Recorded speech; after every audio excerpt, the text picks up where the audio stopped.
తమిళనాడు రాష్ట్రానికి చెందిన మణిమేఖల దొరస్వామి శెట్టి ఈ నెల 27వ తేదీన రాత్రి 9:30 సమయంలో లకడికపుల్ మెట్రో స్టేషన్ బస్టాప్ వద్ద పొరపాటున తన హ్యాండ్ బ్యాగ్ ను ర్యాపిడో ఆటోలో వదిలేశారు.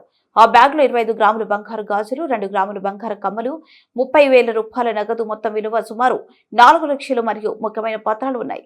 బాధితురాలి ఫిర్యాదుపై సైఫాబాద్ సిఐ సీతయ్య వెంటనే స్పందించి క్రైమ్ టీం సభ్యులు హెచ్సి 9117డి ప్రసాద్ రాజు మరియు పిసి 30700 వి సురేష్ గౌడ్లను రంగంలోకి దించారు. సాంకేతిక పరిజ్ఞానం మరియు రాపిడో వివరాలు ఆధారంగా పోలీసులు తక్షణమే ఆటోను మరియు డ్రైవర్ను గుర్తించారు. ఆటో డ్రైవర్ చాదర్ఘట్ పరిధిలో ఉన్నట్లు గుర్తించిన క్రైమ్ టీం వెంటనే అక్కడికి చేరుకుని హ్యాండ్ బ్యాగ్ ను స్వాధీనం చేసుకుంది. డ్రైవర్ను రికవరీ చేసిన సొత్తును సైఫాబాద్ పోలీస్ స్టేషన్ కు తరలించారు. నగదు, బంగారు ఆభరణాలు అన్ని భద్రంగా ఉన్నట్లు నిర్ధారించుకున్నాయి. సిఐ సీతయ్య వాటిని బాధితురాలికి అందజేశారు.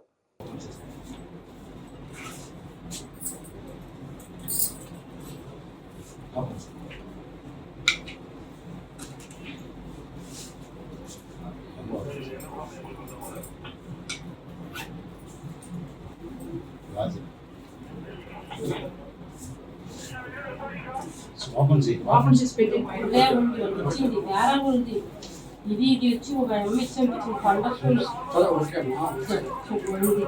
ఇది అది ఒక ఎమ్మ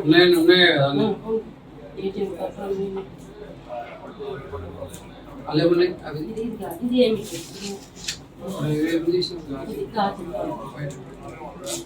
ఇది మొత్తం ఇది వచ్చి పంపించింది తెలిసిన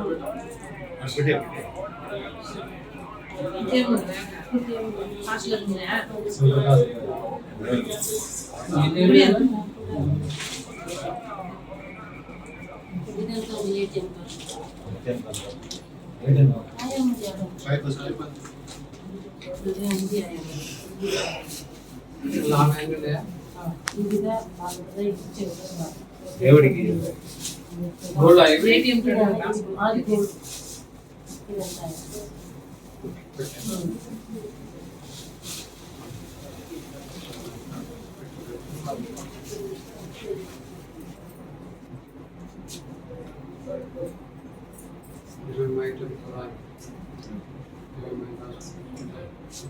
a sala,